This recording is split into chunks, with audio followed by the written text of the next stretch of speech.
So I am Shanna Utgard. I am the Senior Cybersecurity Advocate here at Defendify, and my wonderful co-host for the day for this webinar, Glen, why don't you introduce yourself to all of our fine attendees? Hi, my name is Glen. I'm a success manager here at Defendify and excited to do this webinar with all of you here watching today.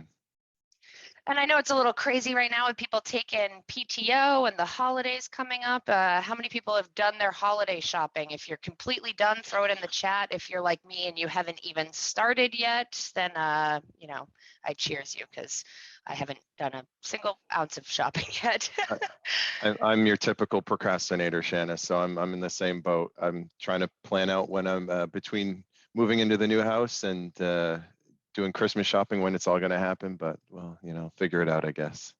Well, luckily for you, you have an amazingly organized and just rock star wife who probably has a lot of that covered for you. So, you know, you've picked a good teammate there.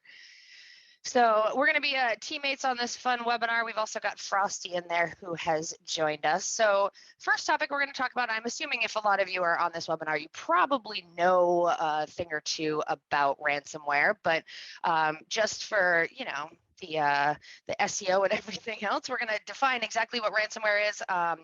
Ransomware is a type of malware that typically infects a device or a system or user and demands a ransom in order to you know, decrypt all of the files that have been locked up. So, you know, if there's like a big padlock and chain around all of your critical systems and files and information, and then they're demanding a certain amount of money in order to get that back. That's a very basic definition there of ransomware.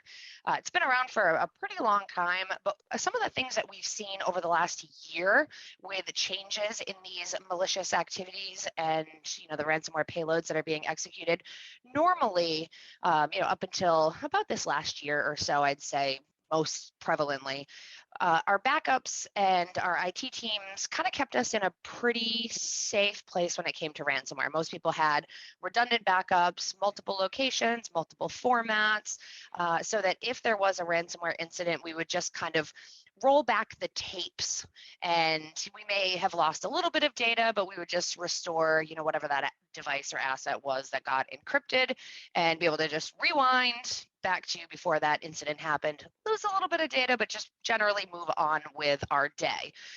There are a couple of things that have changed over the last year or so that have really been spurring more ransomware activities, and we're seeing this out in the wild left and right.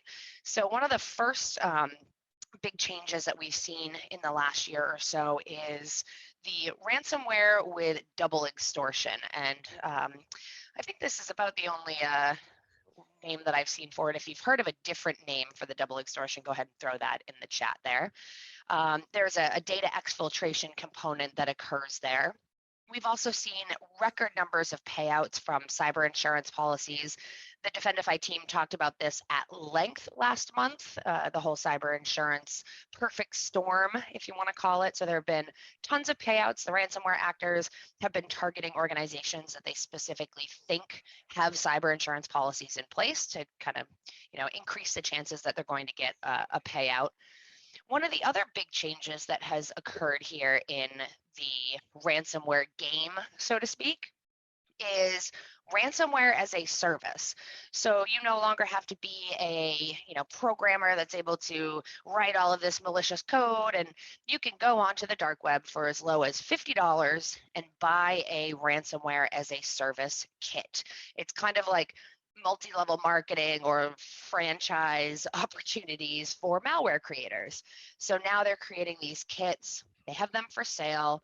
Half of the, in this particular example, half of the decryption price that is, you know, attained through this ransomware kit would go to the malware creator, and then the other half would go to the person who is launching this ransomware campaign. So it's almost like having a little army of ransomware affiliates out there in the world that are all launching these as a service kits.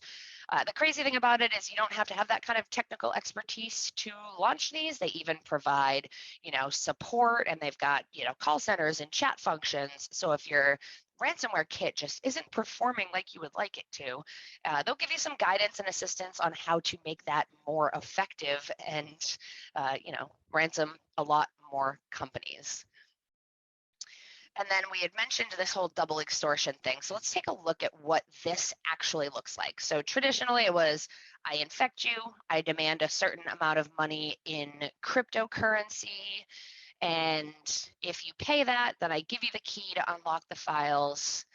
Except our IT teams are amazing. A lot of you on this call, I know, have we've had extensive conversations about, backups and data loss prevention. So we would just say, no, we have really good backups, so we're just going to wipe and restore and carry on.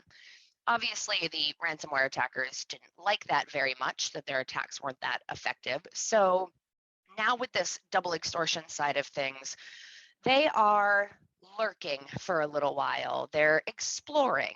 They are looking for, information in your files and systems that would show, what your company revenues are. They're looking for documents about your cyber insurance policy and your coverages and your limits, so that they can squeak just in under those limits to where it might make more sense for your cyber insurance provider to pay the extortion demand, instead of trying to go through the whole process of, remediating and investigating and everything else. They're also looking for your the value of your data. So depending on what type of information that you store, particular clients that you might work with, intellectual property, personally identifiable information, protected health information, medical records just continue to fetch top dollar on the dark web. So they're looking at the value of that data, and what that they either could get for it if they were to sell it on the dark web, or also what the value to you would be. And then this extortion demand changes. So it's no longer just, I have your files, if you want the key, pay me money. It becomes, pay me to delete the copy of the data that I have taken off of your network. And I will delete it, and I will also give you the key to unlock all of your files. But if you don't want to pay and you want to play hardball instead, then I'm going to release all of your information on the dark web, and then you're going to have a data breach on your hands. You're going to have to notify all of your clients or customers. You're going to lose, revenue. You're going to lose trust. You're going to take the reputation hit from that, and never mind any, ongoing credit monitoring or, class action lawsuits or breach of contract, all those other kind of legal side of things that you would have to deal with if your client data was released on the dark web. So this has really been a game changer for the ransomware as a service industry. If we can we call it an industry, Glenn? I think you can. It's crazy though that anyone now can deploy ransomware with these kits. There's an army of them out there doing this, and on top of that, they're getting more creative with how they extort money from people. So equal parts fascinating and terrifying to me how good that they're getting at this, and the pivots that they've made in order to make everything more effective. I read somewhere that if cybercrime were a country, that it would have like the 6th highest GDP in the world, which was just absolutely fascinating to me. And this was probably over a year ago, so I could only imagine what it would be now. It'd probably be like 3rd. So this double extortion side of things has really changed the game, both for ransomware threat actors as well as our cyber defenders trying to stop these types of attacks or having to clean up the mess from them. So in this case, it's not just enough to rely on having good backups. We have to go a lot further than that. And luckily, our SOC team they're amazing. Not only are they traditional, security analysts, but they just totally nerd out on how these attacks actually happen. I mean, just in doing some of the research for this webinar, I learned so much about these bad actors and how they, pivot and little changes that they make. So they geek out on learning about the actual, tactics and the way that these ransom demands are infiltrated, and looking at beyond just traditional indicators of compromise, so that instead of just these signature based attacks, they really like to get inside the head of these ransomware attackers and figure out how they're operating, so that we can make sure that we're on the defensive side as well. And we are coming into a really great opportunity for the holidays, because as evidenced by a lot of the attacks that have happened over the last year, the Colonial Pipeline attack, the meat processing, Kaseya, a lot of people on this call were probably affected by that over your 4th of July holiday weekend. Talk about some fireworks. So we know from the history that attackers love to attack over those long holiday breaks that we might have. Glenn, why do they like the holidays? Well, if you're lucky enough to have 24/7 staffing and threat hunters over the holidays, maybe you don't have to worry. But, for the majority of us, we don't have that luxury. And, so you're looking at a skeleton crew, maybe or maybe not, they might be able to detect something happening, but chances are the cyber attacker, takes advantage of that skeleton crew that's in there, or no crew at all, perhaps. They're going to go undetected for a long amount of time. It could potentially be days. You think, Christmas Eve through the weekend, you come in on Monday, and that ransom demand that maybe started at one number may have increased over time. A lot of these ransomware attacks, if you don't pay within 24 hours or 48 hours, the ransom continues to go up. So, you may come in and it's increased, a few times, since that's been deployed, and you're going to have to clean up that mess right after the holidays. So, it's a prime opportunity for cyber attackers. They know that, chances are a lot of companies aren't going to have proper staffing during the holiday hours, and, they pretty much will have the time that they need to do what they want and orchestrate these attacks.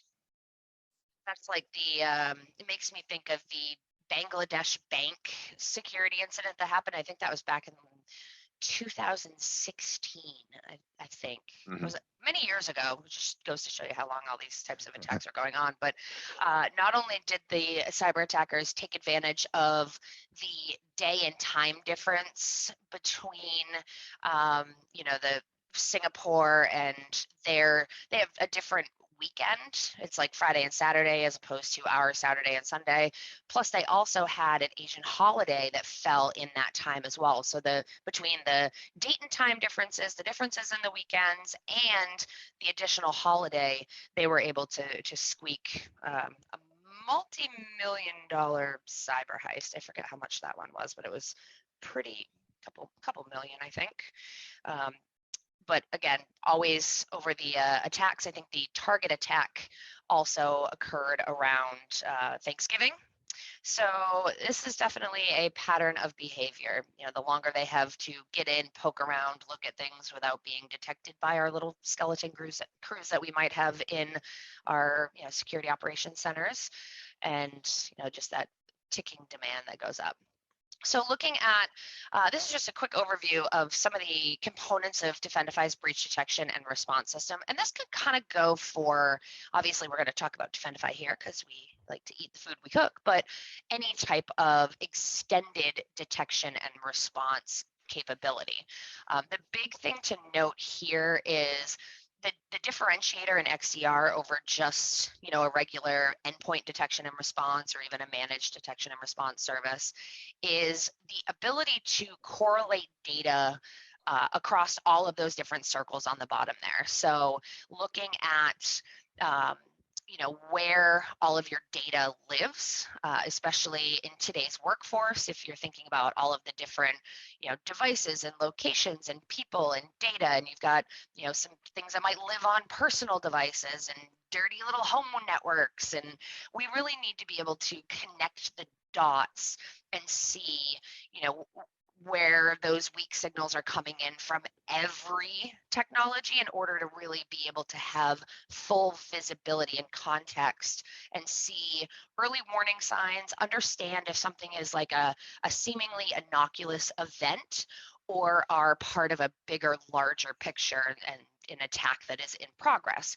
So we're looking at everything, the endpoint. So we have an agent that goes on all computers and servers. This is your traditional, EDR service monitoring all of the device activity on your workstations and servers.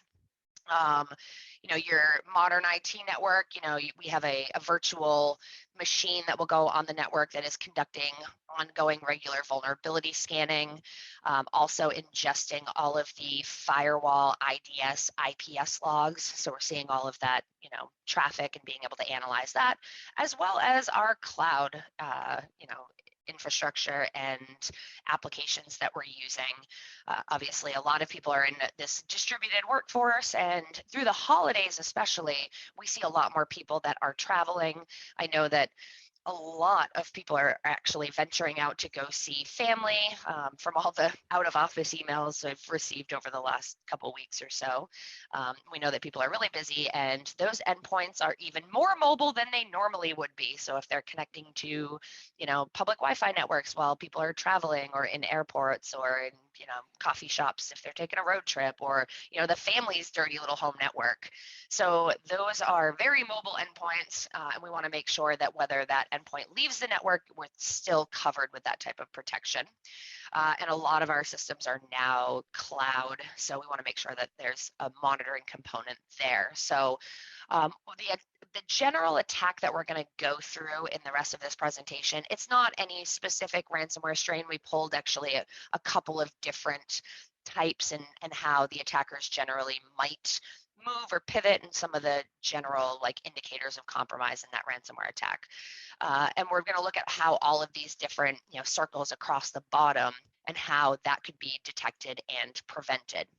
The other two components of a good XDR or MDR service is the quality of the threat intelligence that is being ingested into your SIM solution or your threat monitoring service.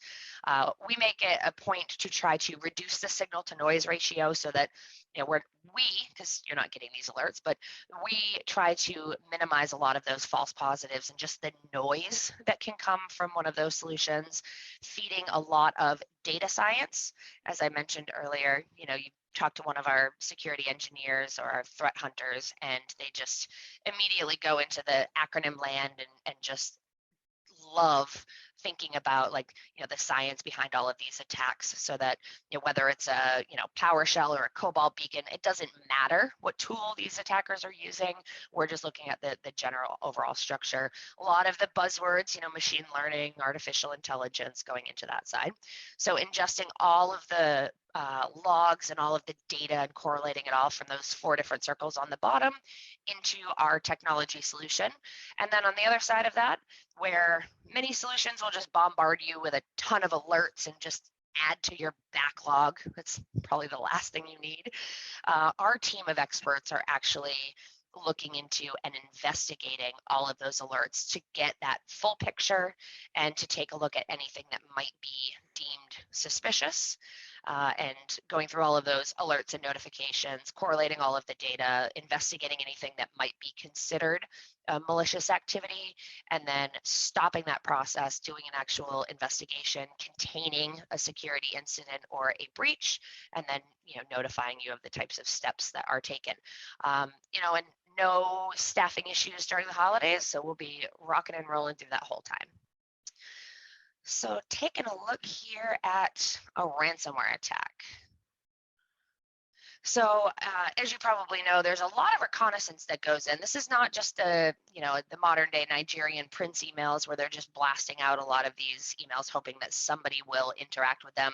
There is a lot of reconnaissance that goes on ahead of time. So these attackers are looking on our company website, they're looking on our LinkedIn, they're looking on all of our social media feeds, they're looking at the things that we're posting, what we're writing about in our blogs, and using that information and gathering it to start this attack. So they might go on to our company Facebook page and look up and see who the co-founders of the company or who the senior leadership is. And then they might dig in a little deeper and look for an employee that is in an HR role or some type of recruiting, so that they can craft a resume attachment and send it to a recruiter. If Defendify has a bunch of job postings that are out there, then obviously we've got somebody that's going to be reviewing those resumes, and that is a core part of their job responsibilities.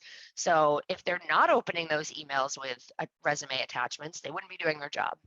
Or maybe they find an employee that's in finance and they craft an email that is particular to, maybe they're in accounts receivable, and they say like, oh, here's a, breakdown of our payment remittance.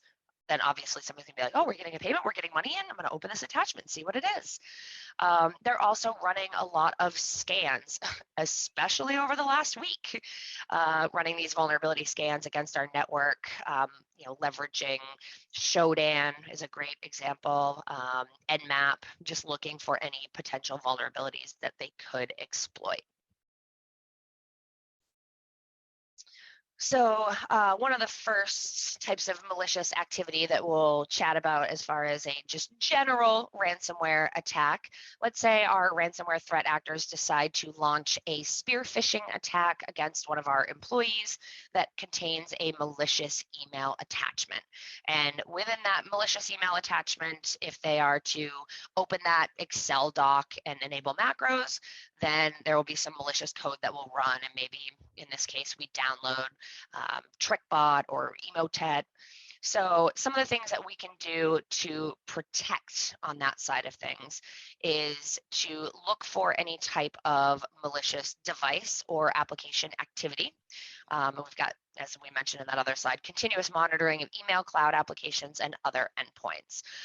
So, looking at all of the cloud application logs. Maybe this employee is traveling, so they're logging into their, Office 365 cloud account instead of on their actual device.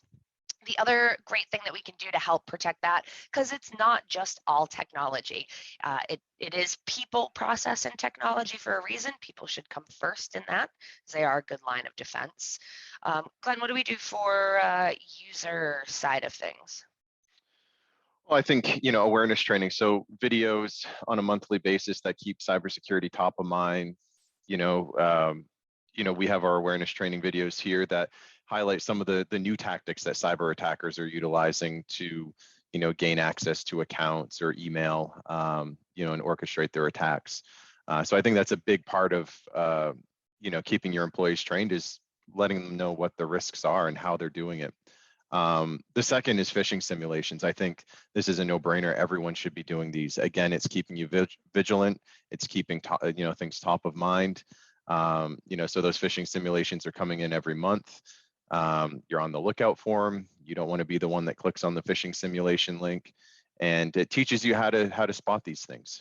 So when a real one comes in, immediately your spidey senses are going to go off. You're going to be like, hey, this seems a little bit funny. And you're going to ask someone about it, send it to your IT guy or gal, asking if it's malicious, or if it's coming from someone that you normally do business with. You'll know to reach out to them directly, give them a phone call to verify it. So yeah, those are all things that I think are beneficial and that we do here. You're gonna be like me and just, you could fail a phishing simulation before, so it happens. I have no problem admitting that, but it keeps me on high alert now every time an email comes in. Definitely a really good point in which we can stop a lot of this malicious activity, but sometimes it's not a user that is involved. Let's say this particular ransomware incident starts with RDP. So, as we mentioned, they could use Shodan.io or, some type of port scanner like Nmap, and that, doesn't require a user on that side of things. So obviously, conducting those scans before the bad guys do. Our essentials package does include free external network vulnerability scanning. So if you don't have a solution in place for that, I would definitely recommend hopping over to the Defendify website and taking a look. We have been, over the last week with this Log4j, Log4 shell, we've seen a lot of people that have been initiating some vulnerability scanning, external and internal, to look for some of these indicators. We've found some for many customers, so they got some good peace of mind.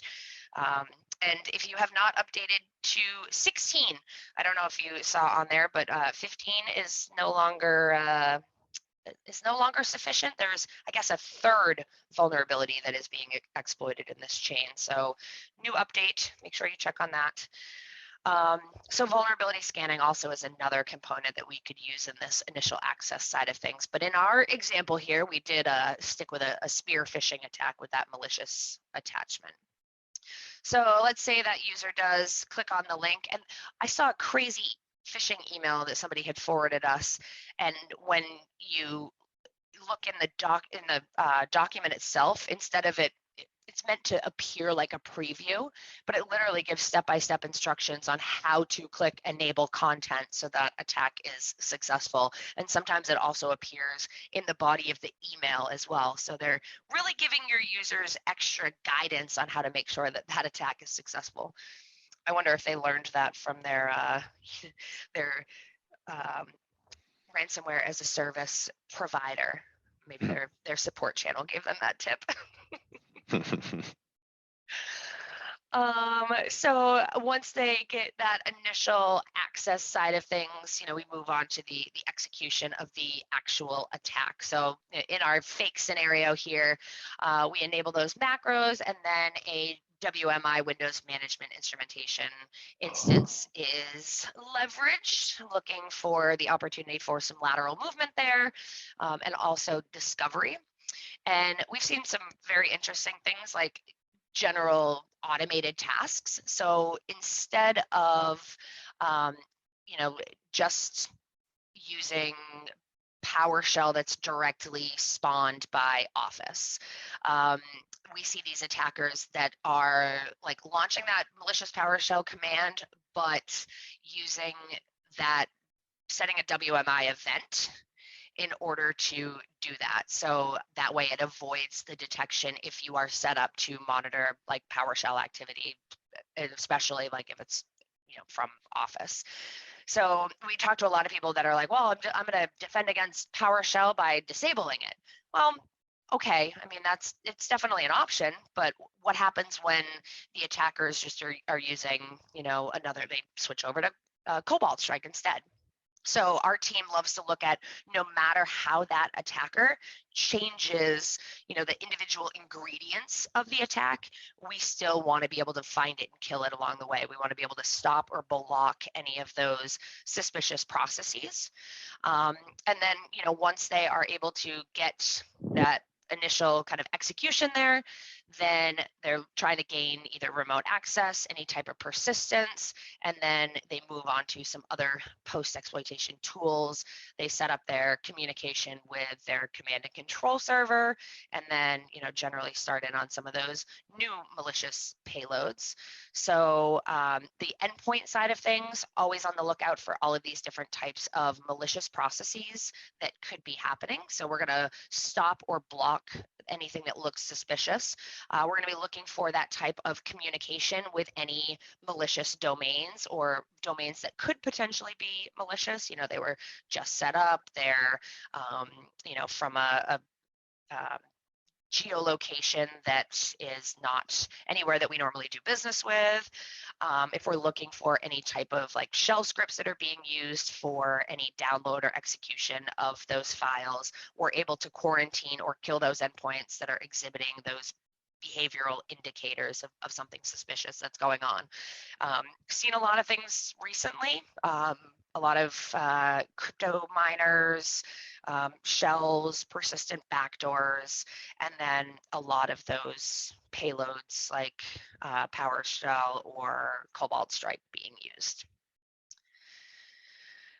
And then some other things that we are going to be looking for are the attackers doing some type of scan for, as we mentioned earlier, any of that organizational data, insurance policies, information about your devices, your software, your configurations, just, getting kind of the lay of the land, if you will.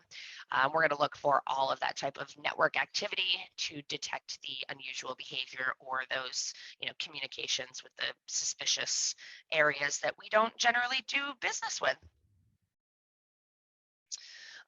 Another goal of these attackers during this ransomware incident is some lateral movement here.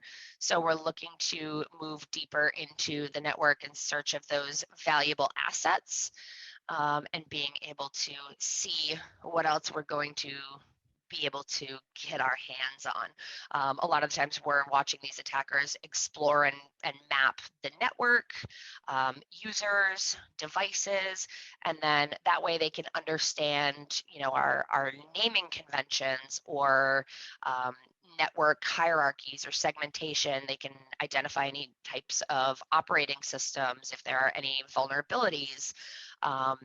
And then, just generally getting more intelligence to be able to make their more informed moves. So again, next generation endpoint protection is going to be a huge component of this, making sure that you have an advanced, next generation antivirus, doing the vulnerability scanning, so making sure that all of your assets are properly updated and patched so that there aren't any vulnerabilities that they're able to exploit for any of that lateral movement. And then, just monitoring for any of that suspicious type of activity. Privilege escalation. Everybody likes to get an upgrade. So after the discovery process, and they're looking, exploring kind of through your Active Directory, credentials can be stolen. A lot of tools that they can use in order to do that. For some reason, I just love the name Mimikatz, so I always like to go to that one, but there's plenty of them. So at this point, we're looking for different types of things like brute force password attempts. We're looking at the login source, time, location. A lot of this, whoa, we went a little too far there. So looking at the user and entity behavioral analytics side of things. So, if Glen is logging in, we are monitoring and learning what the baseline of normal network activity is. So, Glen normally logs in between the hours of 8 a.m. and 6 p.m. Monday through Friday. That's generally when he's active. He logs in on a Mac. He uses Safari for his browser. Typically when he logs in, he checks, Slack first, and then he checks his Gmail next. And he kind of has these generally normal patterns of behavior.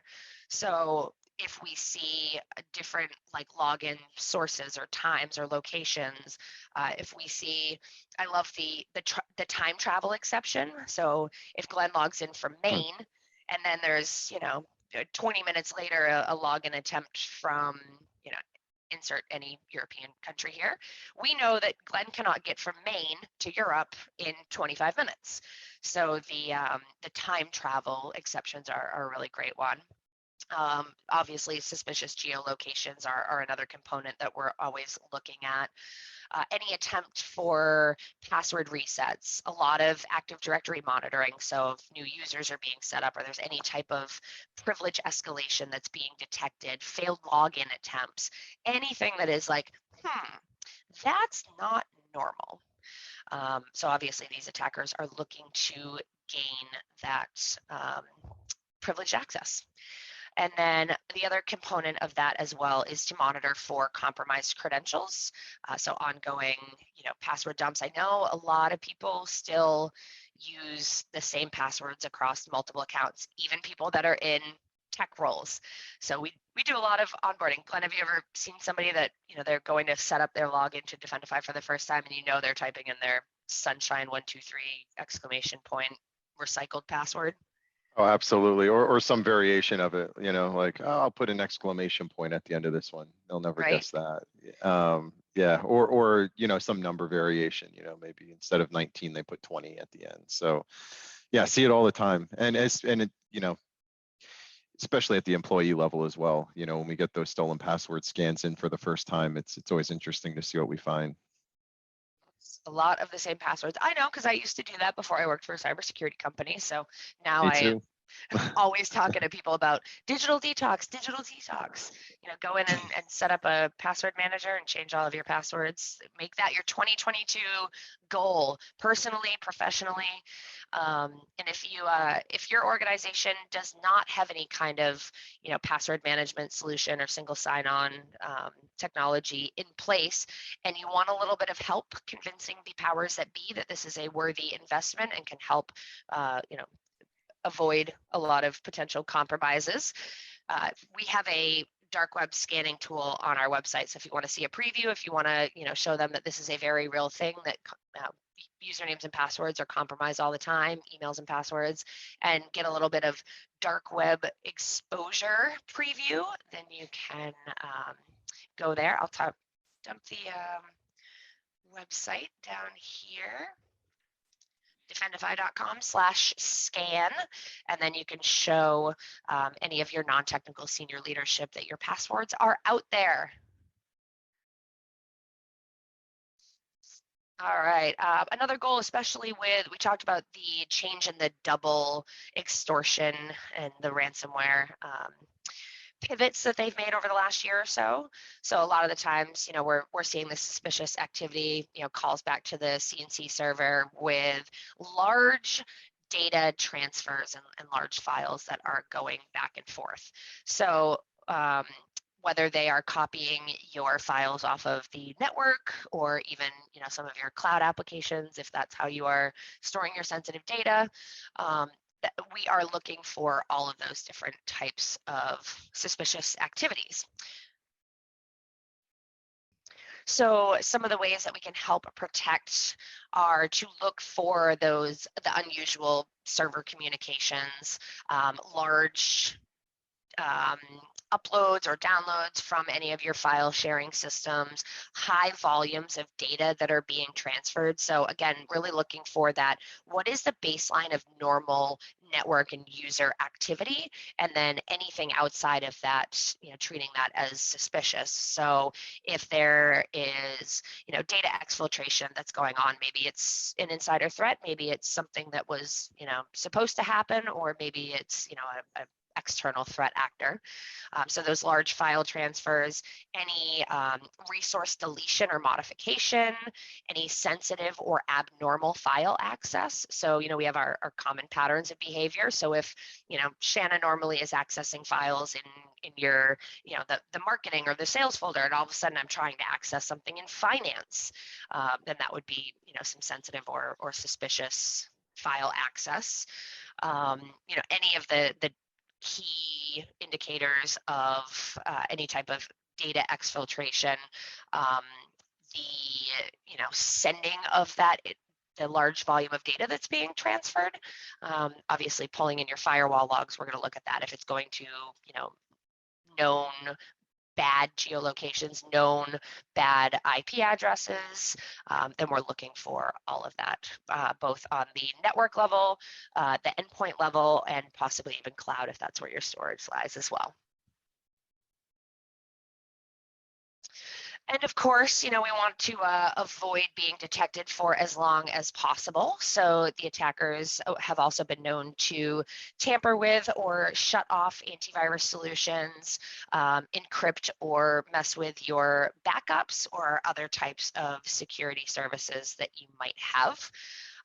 So we're looking at a lot of I don't know why this one's specifically just Active Directory, but through system directories, but just also the endpoint side of things. The other thing that they will also do is look for specific file extensions so that they can encrypt those. And then, of course, deploy their ransomware once they have enough information. They've captured all of your sensitive data. They've exfiltrated it. They've moved around. They've escalated their privileges. And then they're going to lock everything up and demand that you pay them some money. So as the files are starting to encrypt, that's another indicator of compromise that we're going to see on the endpoint level. And that will help to detect any type of suspicious activity and either, quarantine or kill that process. Oh, look, Frosty got a scarf. If you are a current Defendify customer, you want to learn a little bit more about breach detection and response, you can go to defendify.com/demo.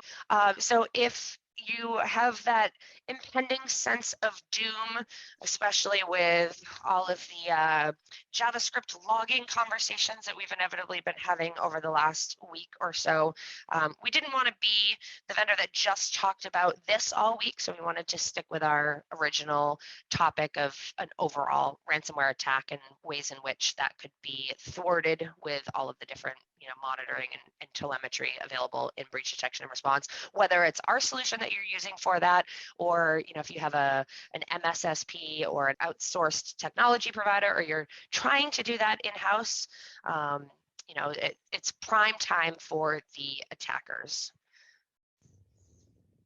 Then you have anything else that you want to add or talk about?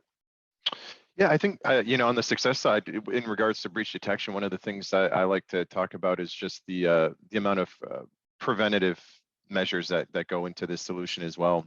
So every month, the report that you get kind of outlines the critical and high vulnerabilities that are there, where your internet traffic is coming from. So, if you're, getting a lot of internet traffic from high risk areas like China or Russia, you have the ability to geo block, for instance, to put that safeguard in place. But really, having a monthly meeting with one of our technical account managers to go through those vulnerabilities and help reduce your attack surface, I think goes a long way. This is a great solution to have. So if something does happen, you can sleep at night. But a big part of it too is just the preventative side of things, and hopefully preventing a cyber attacker from doing anything to begin with. Absolutely, and I know we just got another review on G2 Crowd about the breach detection and response side of things, but I think the biggest peace of mind that comes with this is that having, you don't have to have the whole security team. It's great if you can have, a SIM or even a SOC as a service, but with a lot of providers, they're still calling you in at some point and putting you into the last mile of the race and passing the baton. We firmly believe that our customers and our clients shouldn't have to investigate and contain on their own. So when we say that, we do incident response as part of this breach detection and response side of things, it's not breach detection and recommendations. It's, actually taking action on your behalf to stop that attack.